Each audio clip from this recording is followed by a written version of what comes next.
All right, we're recording. So my name is Dan. I'll be going through the What's New training today. We're going to start with some system-wide enhancements, and then we'll go ahead and get more specific in the modules that you're using here. At any time, if you have any questions, feel free to stop me. Either stop me whenever you want, ask a question, or wait till the end. Totally up to you.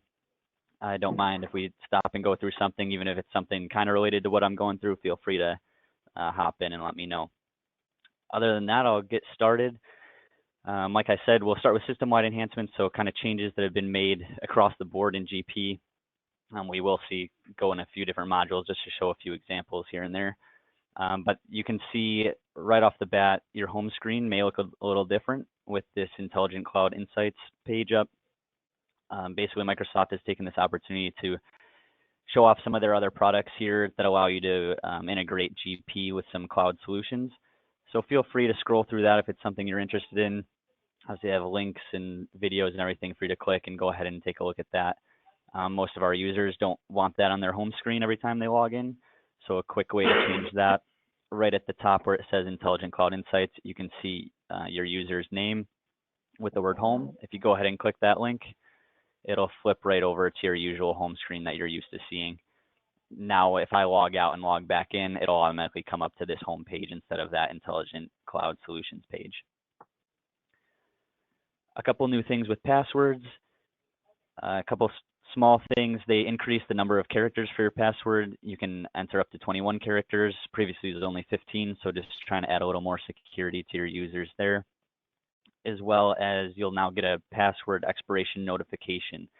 So if you do have passwords that expire, and this is based on your Windows Active Directory account, so if nobody in the room knows right now, somebody in IT would know those rules there. Previously, if your password expired, you'd log on to GP and it'd say, oh, your password expired, with no heads up. Now you'll be notified 7 days in advance to give you an opportunity to change that password before that day comes when you just open up and, oh, hey, my password expired. Moving forward, we've added additional sorting options in both receivables and payables. So I'll show you just a small example here in sales. Are you guys using the sales module? I'm sorry. Yes, yeah. Yes, okay. So in these inquiries, you're probably used to transaction by customer, transaction by document. You can go ahead and open either of these up. And they've just added this sort option here with this drop down, sort by type, document number, et cetera, et cetera. Again, this will look the same thing in transaction by customer, as well as the same inquiries in purchasing for payables. Another new, I'm going to pull up a screenshot here for you. I'm not sure if you guys come across this when you're trying to post a batch. You'll get the notification that that batch is being edited by another user. They still have that same message, but now you'll see it'll provide you with the actual username who's editing that batch. So it gives you a little more transparency there and gives you a quicker time to reach out to that person and ask them to either what they're doing in the batch or to get out so you can post. It just gives you a little more transparency there instead of sending out a group-wide message asking who's in what batch or just waiting for it to be open.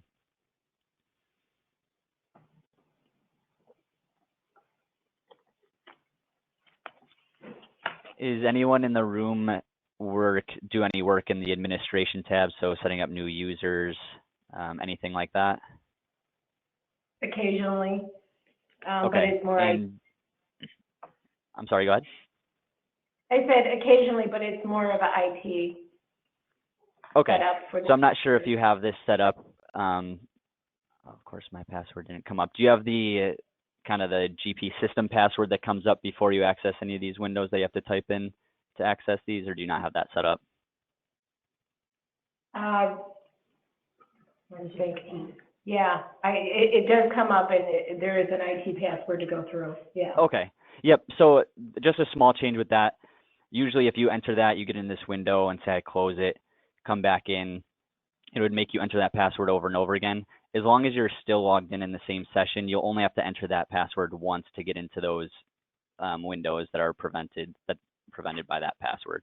So just a small thing, saving you from typing it in over and over again if you're doing a lot of admin work in GP.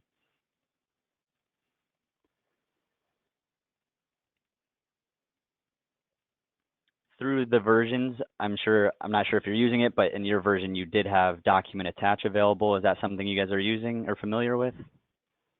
We did not use it, but we want to use it, so we would like to be Okay. familiar with it. Sure, yeah. Let me walk through an example. So from your version through now, they've just continuously added where you can use document attach. So it's almost universal at this point on the windows that you can use it for. I'll just give you an example on we'll just go to a customer, for example. And this will look the same on any of the windows you can. So receivables, transactions, financial transactions, vendors, anything like that, it'll look the same. So let me pull up a customer here. We'll start with this guy right here. Up at the top, you can see this blue paperclip, and it says attach. You can see, by seeing that blue paperclip, you can see nothing's been attached to this customer. If I go ahead and click on that, we pull up this window where we can upload any documents here. So if I come down to the bottom to attach, it comes right out to your File Explorer. So you can go ahead and search your documents just as you usually do. You can grab Excel sheets, Word documents, PDFs, anything like that. I have a little testing Word document right here that I'll open up. And as soon as I hit open, you can see that populates right here. Maybe I want to change this name here so whoever comes in here can see what this exact document is, especially if I add more. You can distinguish them without opening each one individually. So I can just say additional info, for example, just to retype over that file name. And I'll hit OK. So now on this customer card, you can see that the blue paperclip changed to that little paperclip with a big blank piece of paper. That's how you know something's attached to this customer. If I go ahead and click on that again, we get the same window. If I come down here to preview, right near the attach button, if I come down to preview, select that, my document will automatically open up.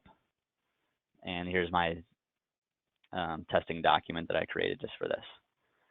So I can go ahead, if I go ahead and edit this, as long as I save it in the same spot, so maybe I want to update this document. If I go ahead and save it just in the same exact spot where I saved it, I don't have to re-upload it or anything. You can come back in here, pull it up, and that change will be made. Nice. Again, you can add more than one document here. You have all this room to add documents. That's where updating the file name comes in handy.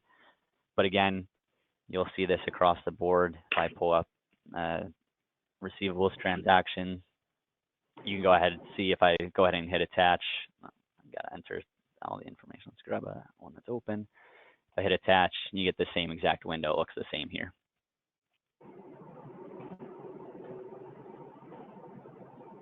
Does Any it questions matter with what that? file you attach?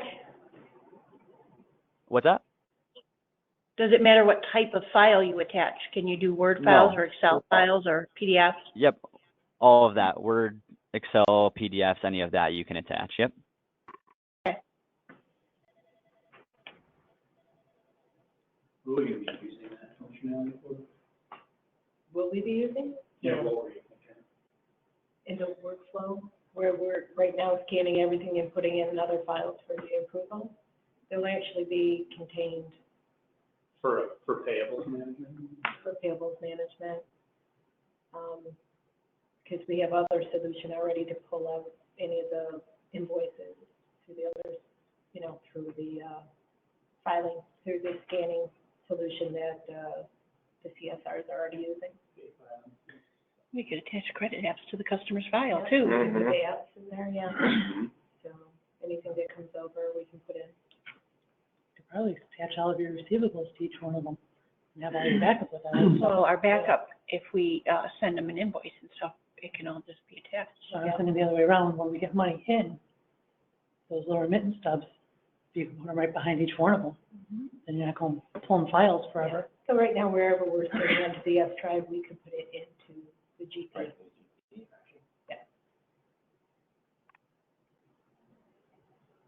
Cool. Sounds like that'll be a useful feature moving forward. Like I said, any of those windows that have that blue paperclip, you can go ahead and attach to those documents or cards there. Moving forward, in regards to posting, they've updated posting. I'm not sure what your settings are right now, but if you do have any transaction level posting, so any transactions, if it allows you to post without adding them to a batch, now if you have the settings to post through GL, it'll automatically go through the GL. You may have noticed that you have it set to post through GL, but if you make a transaction not in a batch, you'd still have to go into financial and post that batch a second time. Yeah, if So you have again- it set prior, well, do we need to take off the old setting to have it post all the way through? Nope, so if your posting settings are already set to post through, that'll go ahead and do that automatically. You won't have to change anything. No, they're not marked that way, so we would have to go through and change it to make sure it posts all the Oh, way through. correct. Yes, it must be set to post through. And where is that? If you could just Yep. show So us. let me pull up that path here for you. Set up posting. So I'm not sure if you want to write that down, or I know this is being recorded for the future, but I'll hold that for a second if you want to record that Got path it. here. Okay. So we'll go to posting.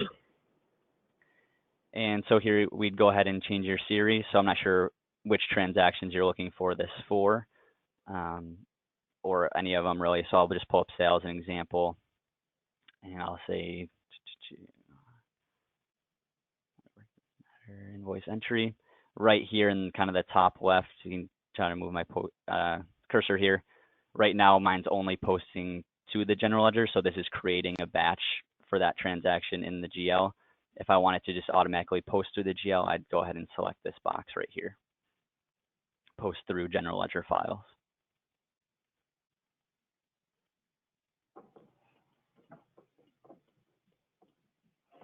So just make sure you're going through and grabbing your specific transactions here.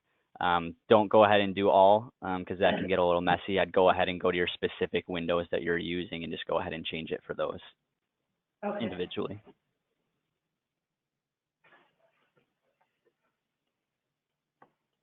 Go ahead and close that. Again, giving a little more insight on user activity. I'm going to hop over to financial here. This is just in the general journal entry inquiry, but we can go ahead and see who posted a transaction. So I go ahead and scroll through this inquiry. We can see up at the top, this field's been added. User who've posted. I can see lesson user 1 posted. Again, if I have any questions about why this was posted, or any other questions or inquiries for a coworker, you can go ahead and tap them on the shoulder and see that. Before, this wasn't available right on this window. You'd have to go ahead and make a smart list and add another column to one of those general smart lists there.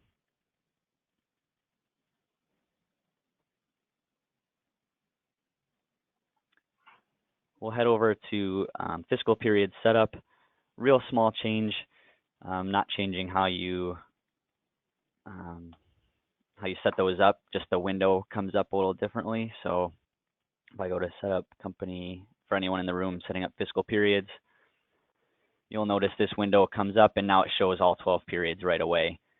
Before it's kind of silly. It would only open up to period 8 and you'd scroll down to the rest of your periods. So just a small thing that users were requesting. That's a little more handy when you're setting those up here.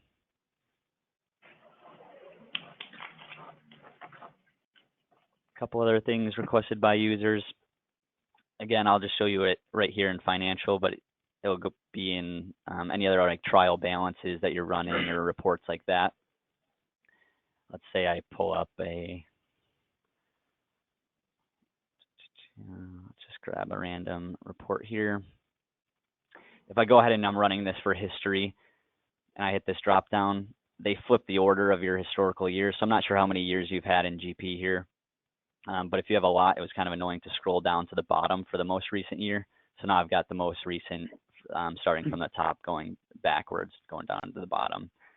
So again, you'll see that also in financial detail inquiry and summary inquiry, along with all your trial balance reports here. Discard my changes. Staying in reports, they've added a copy option. So let's say I have all these set up. I really like how demo updated is set up, but I want to just make a couple minor tweaks. and save it as a new option. I don't want to go ahead and bring this up and click modify. Get the pop up here. I don't want to take a screenshot of this and kind of do side by side. I can go ahead and copy this option. So I'm going to go ahead and click new.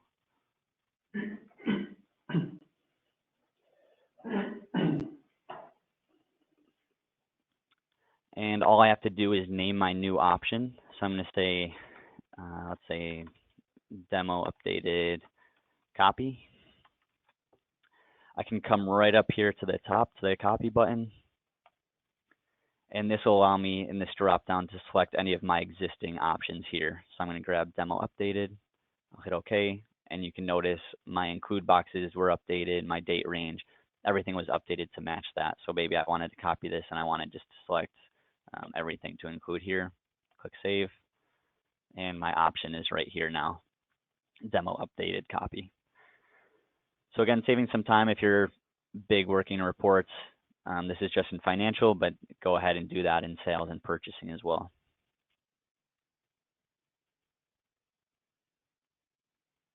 Any questions so far? Nope, we're with you. All right. So we're going to move into SmartList, a few things there. Do you guys use SmartList fairly often or kind of stay away from them? We would like to do it more often. Yeah. Okay. So I can give a little basic overview here. So I'm not sure if you watch where I went here. I'll go ahead and grab it. So if I come up to Microsoft Dynamics GP, come down to SmartList, you'll see we've got all of our modules on the left-hand side. So basically, we're just going to be clicking the plus sign if we want to see further reports available. So let me go ahead and grab financial. I'll start with a basic one here. Again, we've got some more views here that are automatically set up within GP, so you're not building these. These already come with your system. I'm going to go ahead and grab this Accounts Smart List and just click this star here. And this is just our chart of accounts. So real simple report. I know you can run it in reports in the financial module, but a Smart List may be something you want to be able to export to Excel even easier and quicker. So I can see my whole chart of accounts here. You can sort by any of these column headers. So I'm hitting account number, or if I want to do by posting type, anything like that. And say, like I said, maybe I want this out in Excel. All I have to do is come up to the top here, to the Excel button. I'll click that, and it'll just load up here real quick. And this popped up on my other window. I'll bring that over. Same exact results, just in Excel. Oops. You can just go ahead and whatever you want to do with this, edit it, save it, send it, just like any other Excel document you have.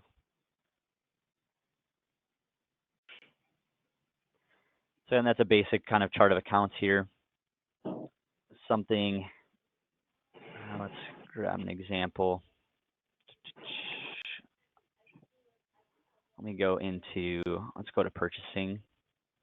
And maybe I'll grab some payables transactions.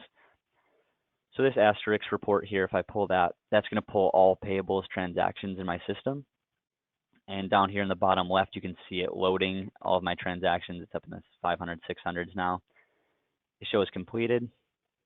Again, you can sort here by any of the column headers, by document type, document date, anything like that. I can even go ahead and kind of filter this out using the search up here. So maybe I want to see all of my payables documents for a specific vendor. I can go ahead and click this search up here.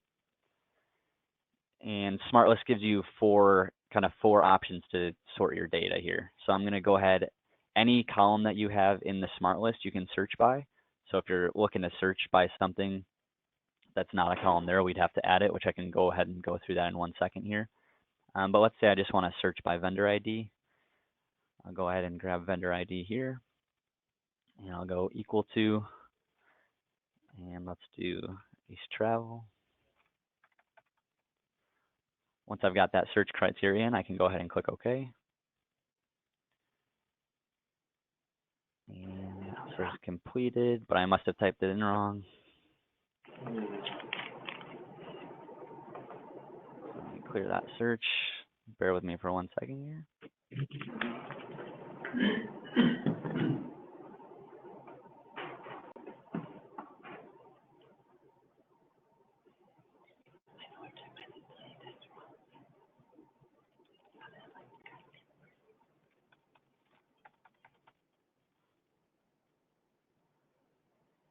There we go. So now I can see all my payables documents just for my vendor Ace Travel. Again, you can pop that out to Excel. If there's something that you're looking for, maybe you really like this report, but you want to add a different column or additional columns, we can go ahead and see what's available to us by coming up here to columns. This will show you all of the columns that you have right now in your smart list. You can go ahead and move the order of these. So maybe you want, let's say we want vendor ID to show up first on our report. I can go ahead and highlight it here. You can see the arrow next to it selected, and then we can come here on the right and move them up and down with these arrows here. So let's throw that to the top. And then I want to see what columns I can add. So I'll go ahead and click add here. And we've got all these options here to add.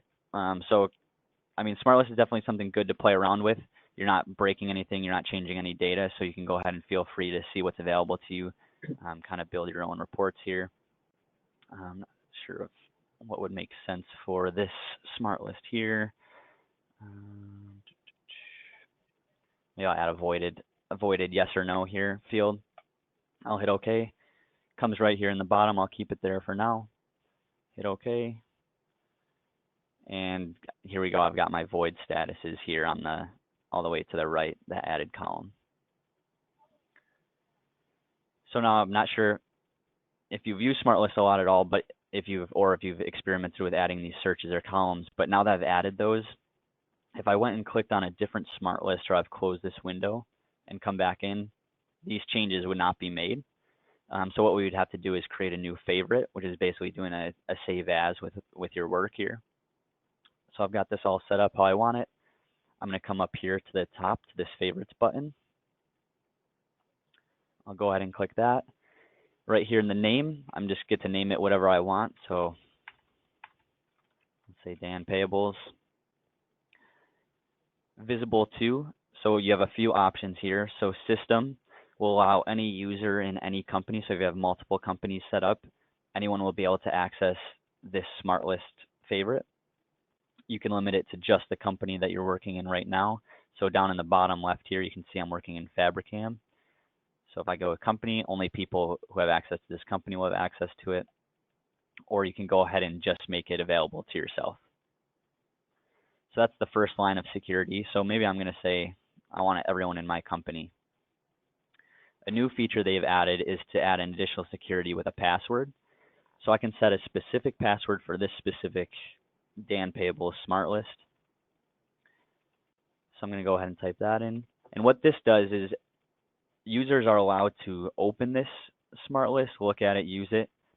But if they want to try to save any changes, they want to overwrite changes, so maybe they add an additional column and they just want to save it to this exact Dan Payables, they won't be able to do that unless they have this password here. So I'm going to go ahead and add that password. All you have to do now is click add favorite. It'll make you type in that password again just to confirm it.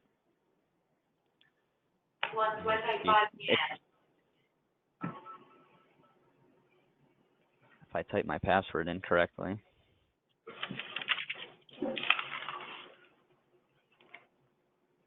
We can see it reloads here, and you can see Dan Payables smart list favorite is over here on the left.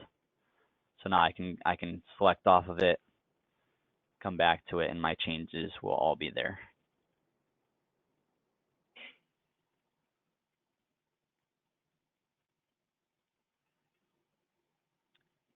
Any questions? I know that's kind of a brief run through. Is there any questions on how to maneuver through here, or anything else that would be helpful if I went through right now? Anybody else? No? Nope, I think we're good. Brenda, do you need anything? Okay, cool. Nope, I'm good. Okay.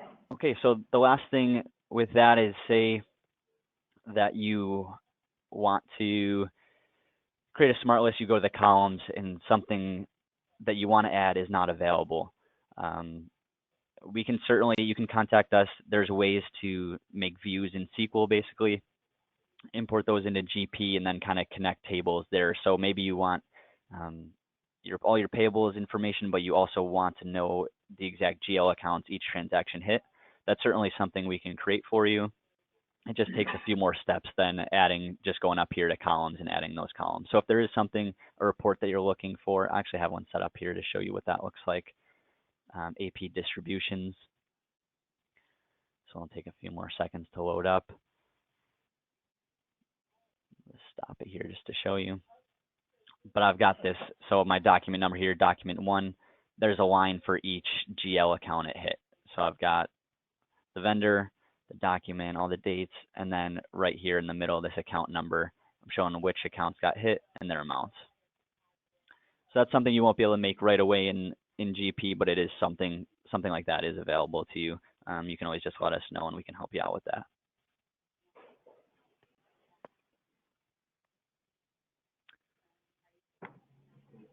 All right, and that's it for SmartList here. So we'll move forward to financial, unless anyone has any questions. No. No? All right. So let's go back. Let's say I'm going to enter a general journal entry. Again, a small thing requested by users here. You may come in, whoever's used to using this window. I'm sure you know these chevrons are right here on the right. So if you can expand your lines to see your distribution reference, everything like that. Maybe you come in here and you always have to either close it or open it, depending on how you prefer to view it. Now, whichever one you leave it on, will save that for the next time you come in here. So maybe I like them closed up here. I go ahead, I'll close the window, come back in the general, and they're closed up here. So again, small thing, but just a little more user friendly for the people using this window here.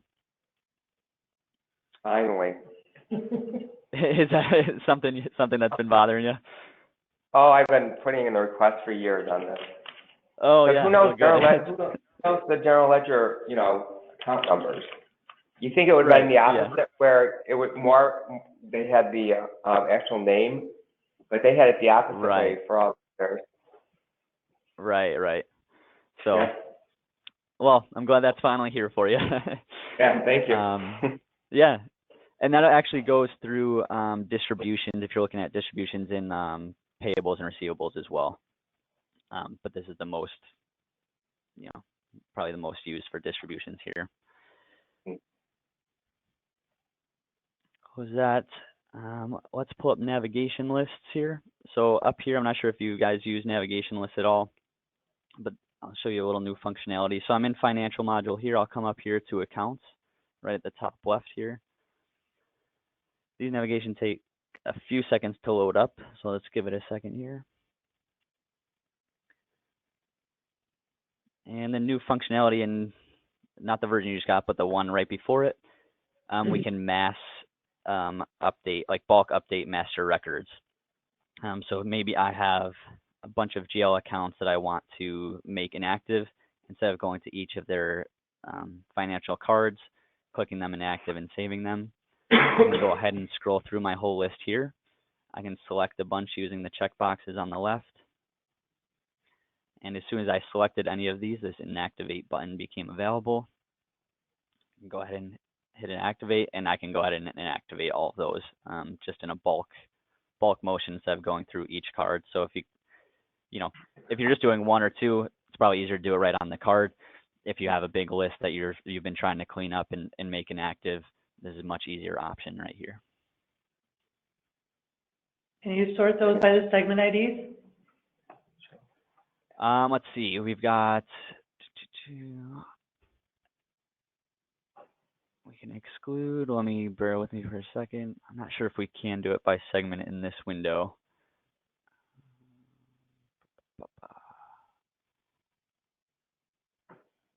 And yes, so it gives you all of your segments here.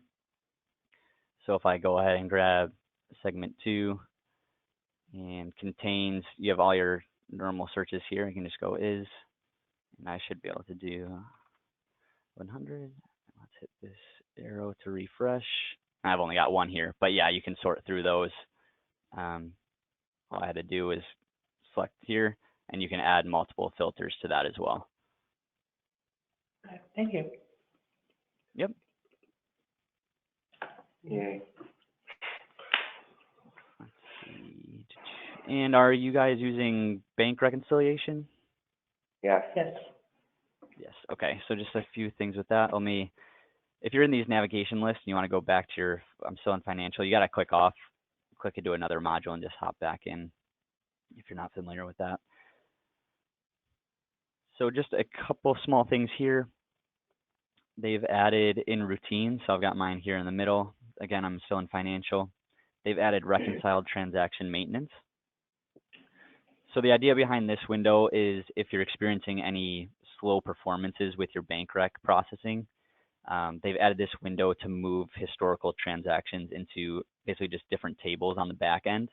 So you're not removing them from GP where you're not going to have any record of them, nothing like that. You'll still be able to access your history, but it's just moving them to separate tables. So the ultimate goal is to speed up your performance here.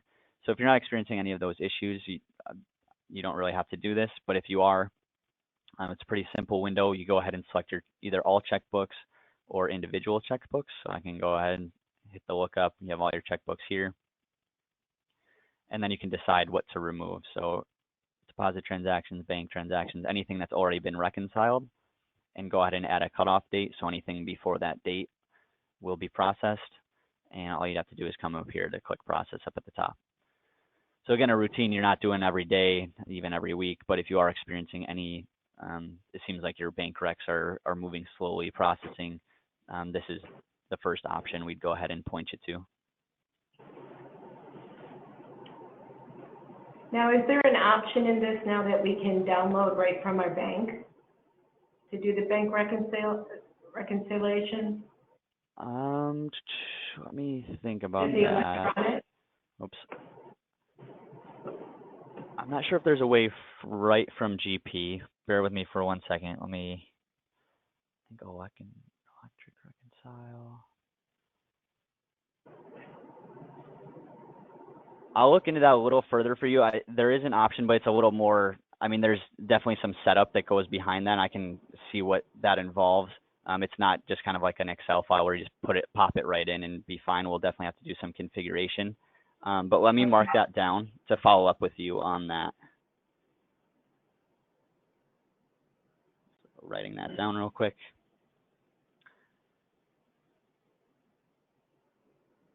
Another thing, if you're familiar with the checkbook setup, I pull one up here. We have the duplicate check numbers checkbox. So before, this only applied to payables checks, where depending on if I have this selected, I can do duplicate check numbers. Obviously if I unselected, you can't. This now also applies to bank transaction entries and miscellaneous checks as well. So just take note of that. If you're wondering why you can or cannot have duplicate check numbers, make sure you're coming to your checkbook and seeing what's selected here.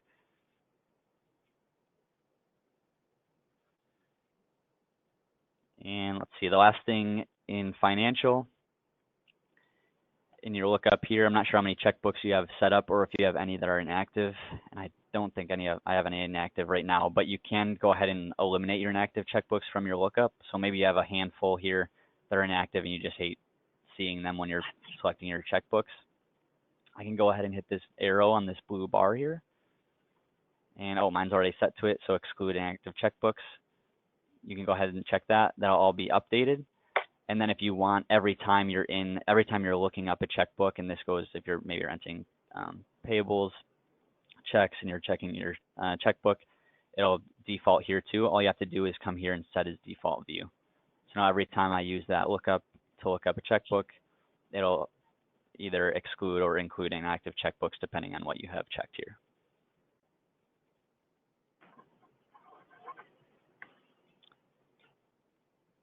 Any questions with the financial module before we move on to payables? No. Okay.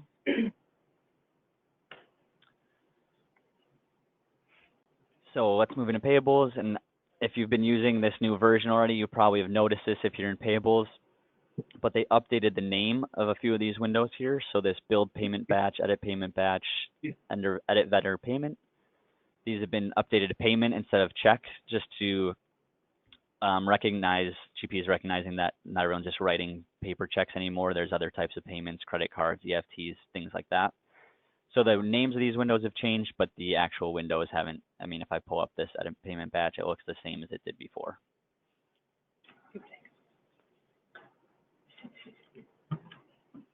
So let me go through a few things with check processing.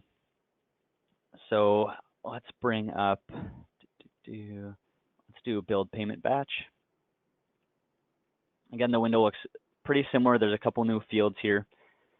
The first one is payment option ID. So this allows us to basically save all the settings for your check run, so you don't have to update it every single time. So if I go ahead, I'm going to create a new batch,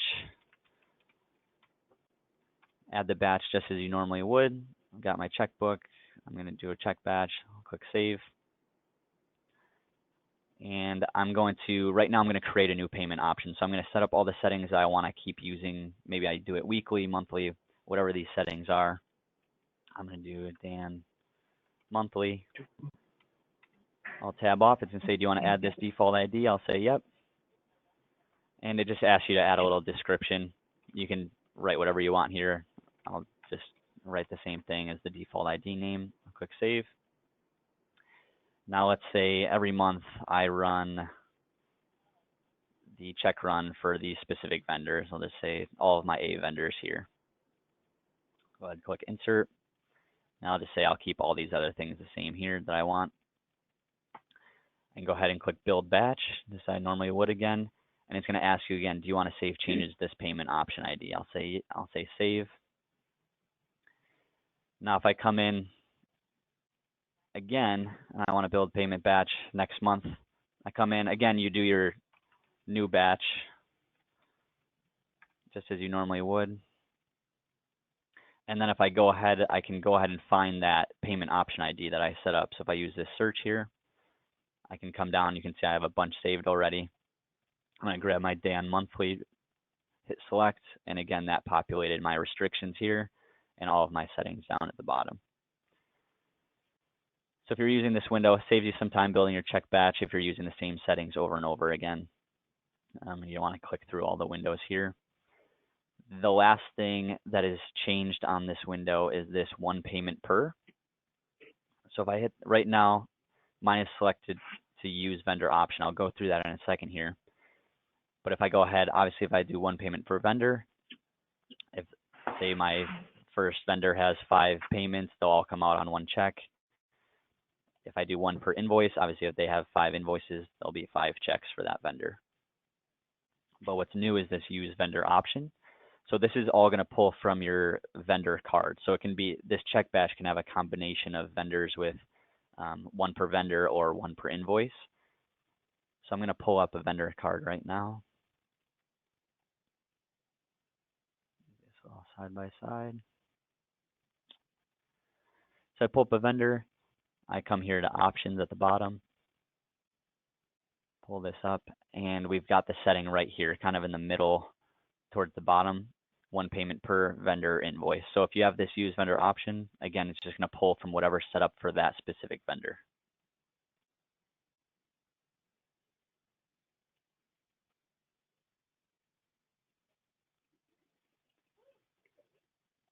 Do you guys use EFTs for payables at all or no? Oh, yeah. Yep. Yep, okay. So Yep. quick small thing with that, again, just a little more user-friendly thing here. If you ever use this edit payment batch window, let me just pull up any batch here. They've added this little icon. I'm not sure if you can see it through my screen as well, but on yours, see right next to Ace Travel, there's this little logo here. You can see at the bottom it says indicates this vendor is set up for EFT. So it gives you just kind of a little preview of which vendors are EFT vendors instead of waiting, and if you're not as familiar with which vendors are which, maybe you are, so you just already know not to click on them. But instead of clicking on a vendor and getting the message that they're an EFT vendor, you'll go ahead and see that right away with this little icon.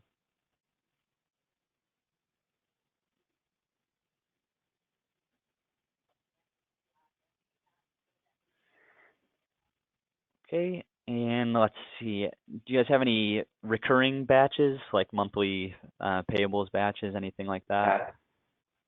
Yep, okay. So let's pull up, let's just pull up transaction entry. And I'll just do a new batch.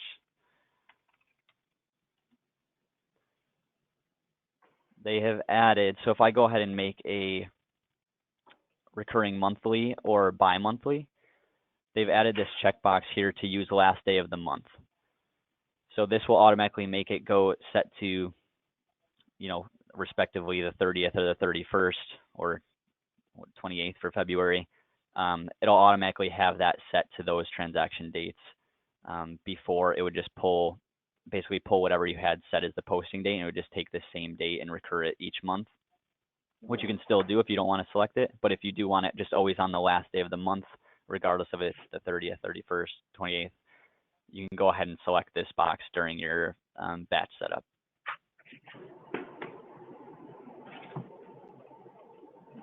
Again, that's also available in receivables as well.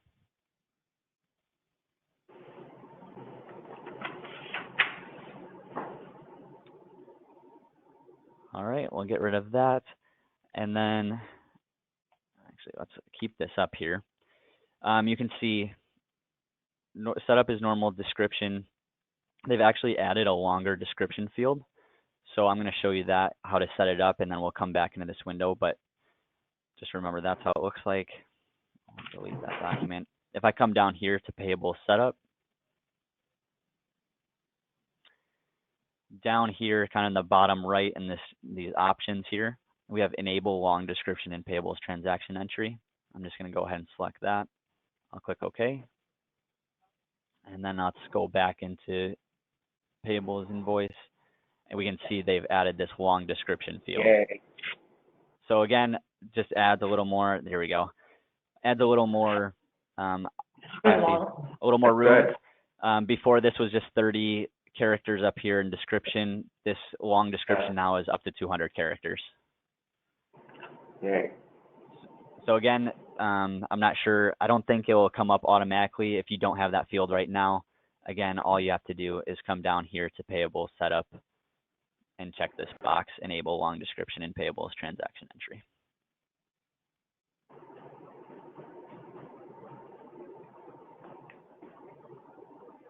Okay, is there any questions in payables? Nope. Nope. All right, we'll move into sales. And now, are you using just receivables, or are you using sales transaction entry as well, like sales order processing? Both? Okay, so let's start with just receivables here. We can go ahead and print. I'm not sure if you're running customer statements, but they've added the functionality to run a statement right from the customer card instead of just doing the routine here. I can walk through that routine if you guys aren't familiar with that. Do you guys want me to go through the statements, or is that something you're already doing? Yeah, go through it. Go ahead, go through it. Sure, okay. So down here, sales, routines, statements. So again, it kind of looks like your other reporting windows. I've got a few statement IDs set up already, so I'm going to grab this blank form.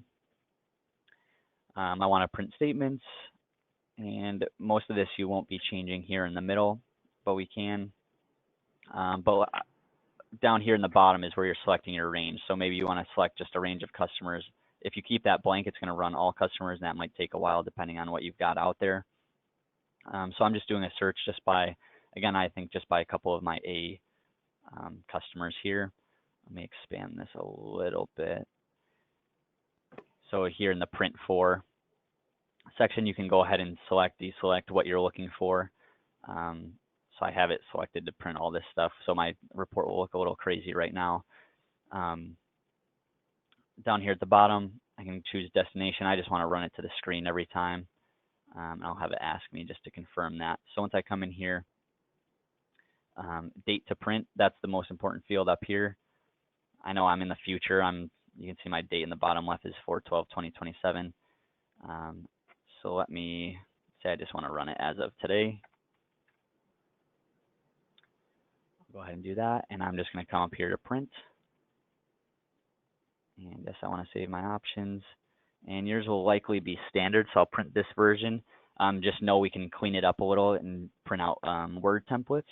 And those you'll also be able to email out, so I can go through that in a second. But let me just run these statements just to show you what they look like. This is kind of just the out-of-the-box format. Again, we can change it. We can move columns, edit it how you want it to look. But basically, this is printing out all my statements. I've got 7 pages. So I've got this customer, Aaron Fitz. And if I scroll down, probably a bunch of pages because he's long. We got our next customer here, Adam Park Resort, and so on and so on. So it's giving your open documents for each person. You can see this company owes quite a bit of money to me. Go ahead.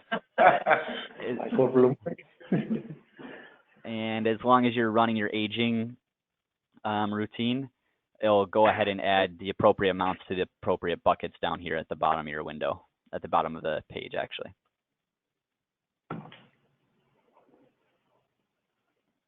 So this is nice if you're letting your customers know what they owe, exact documents. You can see I've even had like added payments, so you can see we received this payment, but your invoice is still open with an open amount. You can certainly do that. And then, like I said, there's a little bit of setup prior to it for like setting up web services here, but you can go ahead and email these statements right out to your customers as well. So it would take a little setup with us that we'd work on that with you. And then basically what you'd be doing is setting up appropriate email addresses for your customers. So if I pull up a customer card, pulling up, if I go ahead and click this little globe with the internet addresses here, I'd be setting up an email here. You can even set up people to CC, whether that's someone in your company that you want seeing it or someone else you want to add. As long as addresses are set up for these customers, we can go ahead and email those statements right out just with a click of a button. And I know you're not using them right now, but what they've added as well, a new functionality, is to email and print at the same time. So you don't have to go through just your vendor or just your customers you need to print them and send them out, and just your customers who email. You can do that all in one process. Basically, it'll look to see if that email is set up. If it is, it'll send it out. If not, they'll print out just as they normally would.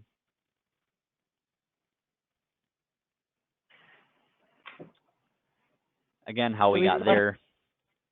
Oh, sorry, go ahead. I was going to say, do you still have to do the paid transaction renewal each month to get it to clean off the things that have already been paid and moved to history? To remove them, but you can just run so I'm not sure if you've run this aging routine here. We recommend running this right before you run your statements. But this will clear up, this will make sure everything's in the appropriate buckets and there's nothing there that's like a historical document. So if it's already been fully paid, it won't show up on your report. Right, I think we've got that, so it's automatic. The RIT did something that happens automatically overnight. Okay, perfect. But there was a paid transaction removal that had to be done, because sometimes you'd run them and you'd get a whole, like, 3 years worth of stuff.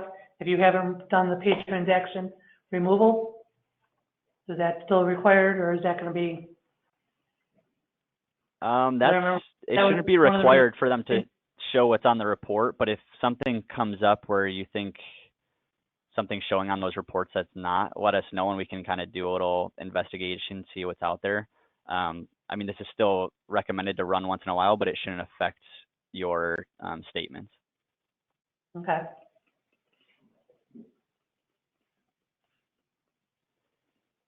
And the last thing with statements is the new functionality that I was going to go through first was you can run just a single statement right from the customer card. So say I go ahead and pull up this customer. We have this print button up at the top. I'll go ahead and grab statement and print, and it'll just print just like I did, just with that format, just for this specific customer. If we have multiple companies with the same vendor in all those companies, is there any way that we can get them all at one time? instead of going into individual companies each time to pull out that statement? Not out of the box. I can go ahead and see if there's some sort of customization our team can work on for that. But there's definitely nothing to do that right out of the box besides going through each company and running those individually. Okay. But I will write that down, see if we have any solutions for that already, and see if there's Yeah, 'cause, anything that can be done about that. In 3 of our major companies, we would like to have one statement that looks the same that can go out because we're under a DBA. So we're just, if there's a possibility, if you can look into that, let us know what the options might be. Okay, sure. Yep, I'm writing that down right now. Yeah, we'll see what options we have for you on that. Just took that down, and I will follow up with you guys on that. You can remove those. You can take those off. Let's see. Yeah. All 4 of those pieces, there used to be check boxes, whether you wanted them to show on the statement or not. Mm-hmm. I'm assuming they didn't take that option away. Mm-hmm. Yep, print. Yep. So yeah, we Oh, can yeah, definitely adjust what you want to show up here.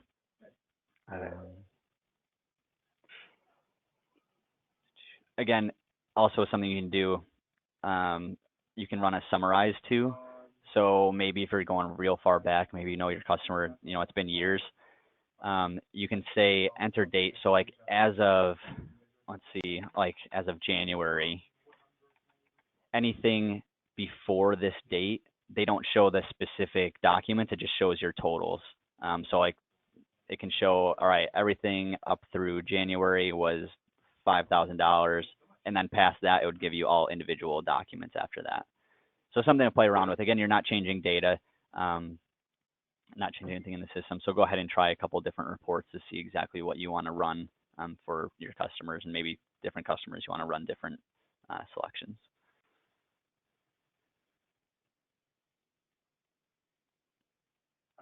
Okay, well, I'll go ahead and save that. Discard that. So any other questions with statements there? No. Okay, and then the last thing for receivables before moving into sales order processing, in 2016, they added the ability to deposit cash receipt batches automatically. So is that something you're already doing, depositing cash receipts, making deposits after those? They're not going all the way No, through. they're not going all the way through. No. No, they're not going all the way No, okay. through. Okay, that's fine. So that's it for receivables. We'll stay in sales, but we'll go ahead to sales order processing. A few things here before we wrap up. They've added a little hold. If a document is on hold, they've added a little icon on the document to show you, to kind of warn the user that it's on hold. So let me got one up here. So this specific document's on hold, so I can't post or anything, but it gives you this little red stop sign looking icon right on the document there to tell you it's on hold. Again, small thing, but a little visualizer. So you're kind of getting that warning before trying to do something with this document.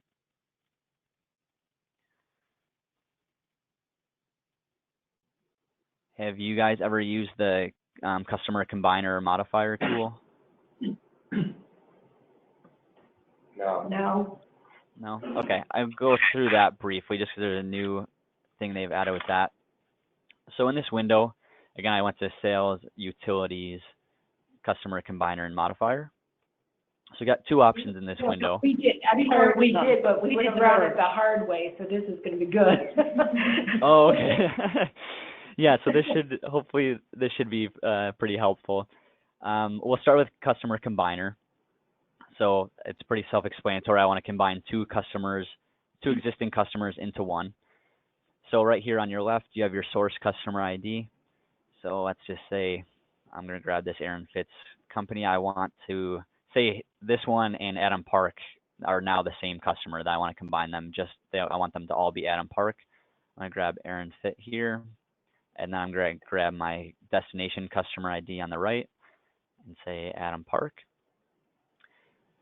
So if I go ahead and click process, this is going to move all transactions, historical, open, everything that was ever under Aaron Fit here, and move it under the Adam Park customer ID.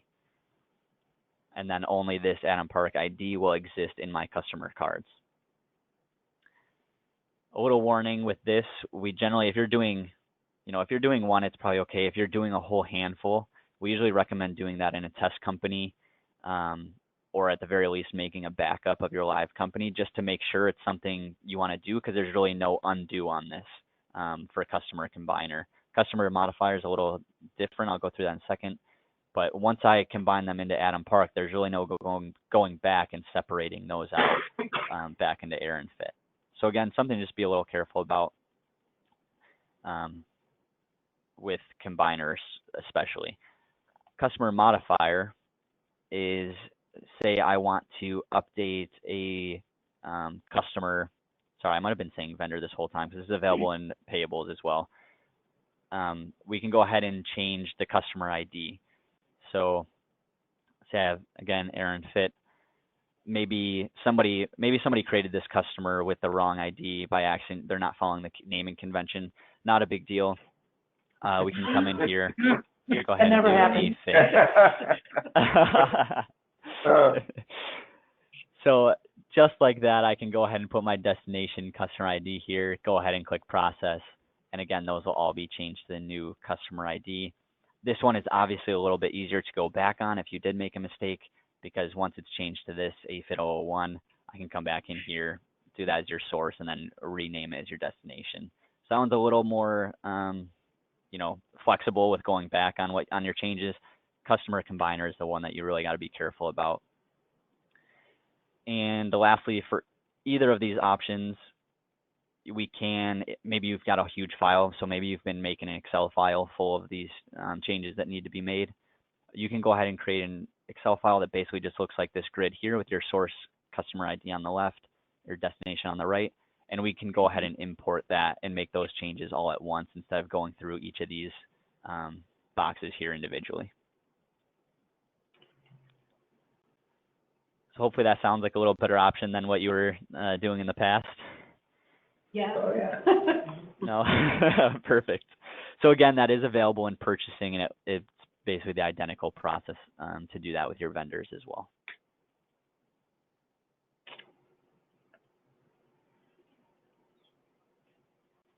Let's see, I'm just taking another look at what we've got here. Went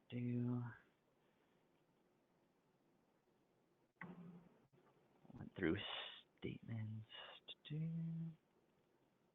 You can also email, do you guys email any of your customer invoices? No, but I'd like to. Yeah. No? Okay, so that's an option, very similar to statements. We'd go ahead and have to do a little setup on the back end for emailing, but again, it would just be entering the appropriate email address on customers, and we can set up different email addresses per document if we wanted. So maybe for the same customer, Aaron Fit, the statements need to go to one email address for their company, and then your invoices go to somebody else. We can certainly set that up that way. And we would have to, in order to do that, we'd also have to make your invoices Word documents. So do yours print out in Word documents right now, or just the standard version? I usually just dump them into a PDF and attach them to emails that way. Okay. Let's see. I'm not sure if I have any good templates set up, but to email them out, we'd have to make them Word templates. Not a big deal, and the Word templates actually look a little better than just the standard version anyways. But that's something, again, is that something you guys are looking to get set up soon? Because I can certainly open a case for our team to start working on the web services part of that for statements and invoices. Yeah. Mm-hmm. So I'll mark that down there. Everyone I put to a PDF and then No, I put it know. in an I email. instead of doing that one when you were off, I'm like, how does she get them out to the people? Very, very carefully. So similar to the statements as well, I came here to sales, transactions, print sales documents. we can, again, print and email all in the same motion here. So if I had both of these destinations, I'm grabbing my invoices. I can select print document and send document and email. So again, if there are customers in the batch that you're running or your document range, so down here we can select our batch, we can select document number range, anything like that. If there are some customers that need them, printed out, mailed out, or maybe they don't have it, they don't want to set up automatically, whatever, we can do both of those. So if I print it, anything that has the email address set up, go right to the email. Anything else will just print out normally, and you can go ahead and go from there. So even if you're, you don't have to set up all of your customers with the email function before you use it if you don't want. If you want to get a head start, 5, 10 customers, whatever, set those up with email and go from there. Okay. So again, simple. We'd have both these select and go ahead and hit print, and you'd get a little report that shows which ones were emailed out, and then the other ones, if any did print out, those will print out as well. Okay. And I think there's just one more window, just with an additional sort option here. Let me grab, sorry, bear with me for 1 second. So we go to the inquiry and pull sales items. I'm not sure if you guys use this window at all. Is there anyone using this window? No, but I want to see it anyways. Yeah. No? Okay, yeah. So basically this is showing any of your items. You guys have items set up in inventory? Yes. Or no? Okay.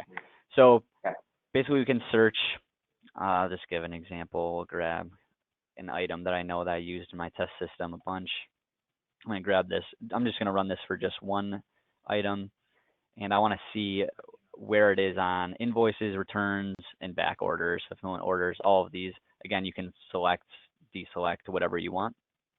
And I'm going to just see if it's on any unposted sales documents. So once I have that set, I'm going to hit redisplay, and I can see it here twice. So if I hit this down expansion, I can go ahead and see the document number. I can see it's on this fulfillment order, and I can see it's on this invoice. Shows you your quantity, the extended price. If I want to go drill down into this invoice, again, I can just have it selected and click this blue document number link. That'll pop up right to your inquiry Zoom here, just to take a look at that if you need to. So what they added, this window has been here for a while, but what they added was this sort by. So maybe if you pull in this, maybe if I pull history, it'll make a little more sense. Yeah, I've got a ton more data on historical documents. I can sort my results down here by your item number. Say I had an item number range up at the top, by document number, anything like that. They've just added these additional sorts here. So as long as you select the sort and go hit redisplay, they'll resort here.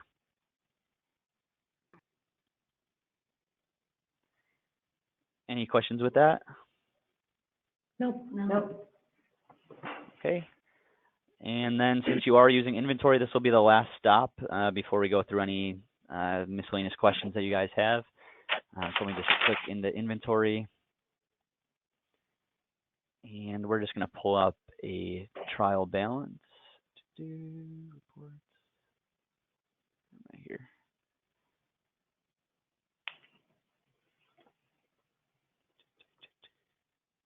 Oh, I'm not seeing it here. In the wrong window. Activity reports. Sorry, forgot where we're going here. Inventory activity reports, and let me grab a historical inventory trial balance. Just when you're doing your options here, I don't even have one set up, but they've added this in the middle. So this window has been the same if you've been running any of these inventory reports. This looks the same, but this middle include section has been added. So you can select whether or not to include items on your report with 0 quantity and or with 0 value. So obviously I have both of these selected. Anything with zeros isn't going to show up. If I do select this, this item will still show up on my trial balance report. Something small but requested by the users, but that's really the only change that you'll see in inventory.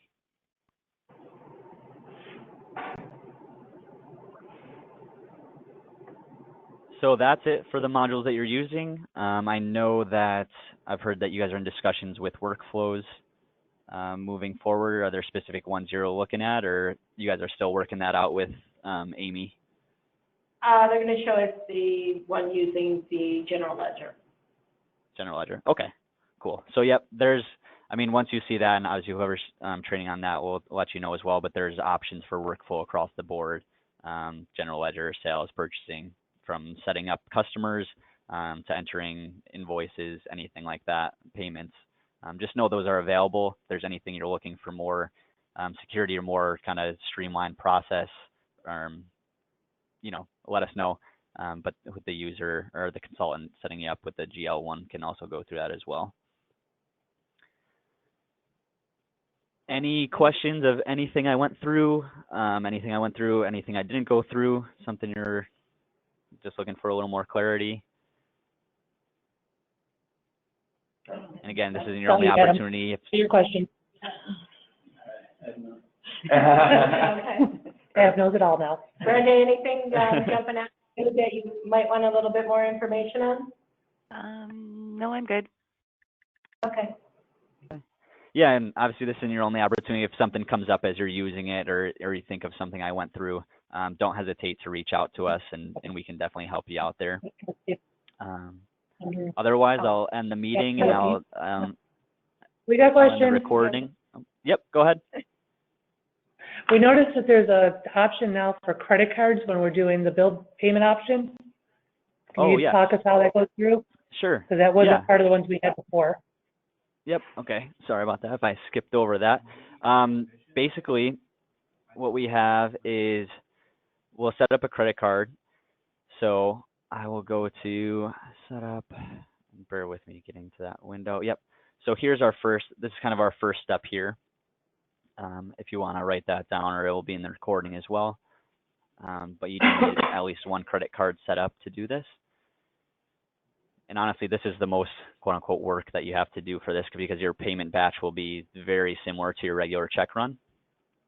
So I'm just going to pull up, I've got a few existing ones here. So I've got this America Charge card. And let's see, I think that's the one we want to use. So I've got so many from different. Let's do America Charge. So I've got it set up here. Basically, we've got it accepted from customers if you use it in receivables, but used by company. This is what we want to use it for payments. And we'll just set up a vendor for that charge card, for that credit card. So we just set up a vendor just as you would any other vendor, just to assign it to this credit card. And then all we'd have to do is when I go ahead and make a payment batch, let's say credit, add the batch. We'll come down here so instead of selecting check or EFT, we've got the credit card here, and we'd go ahead and pull up our card name right here. We'll grab our America Charge. Go ahead and click save. And then you're just running your check batch just as you usually would. Select all your vouchers and everything like that. And then when you go ahead through the rest of the process, obviously it's not going to print physical checks, but it will print out remittances that you can send out if you want to. Okay. So it's a very simple process.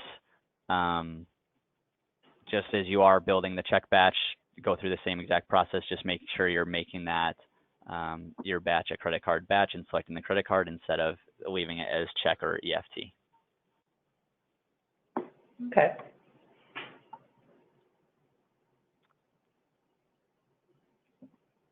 So very simple, and if you've been trying to find other ways to do credit cards in the past, I know there's kind of workarounds, but this is definitely a much easier option moving forward.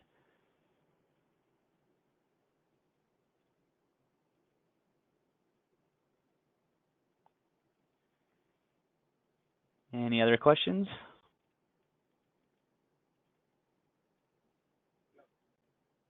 No? Nope. All right, then we'll conclude the meeting. I'll end the recording, and I'm going to be sending that over to Amy. So I think Darlene she'll be contacting you with that recording so you guys can use it. And then, of course, let us know if there's any other questions you guys have. If not, we'll talk to you whenever you need us. Thanks, Dan. Thank you. Thank you. Thank you. All right. Thank you guys for your time. I appreciate it. Thank you. Thank you. Okay, Thanks. bye. Bye-bye.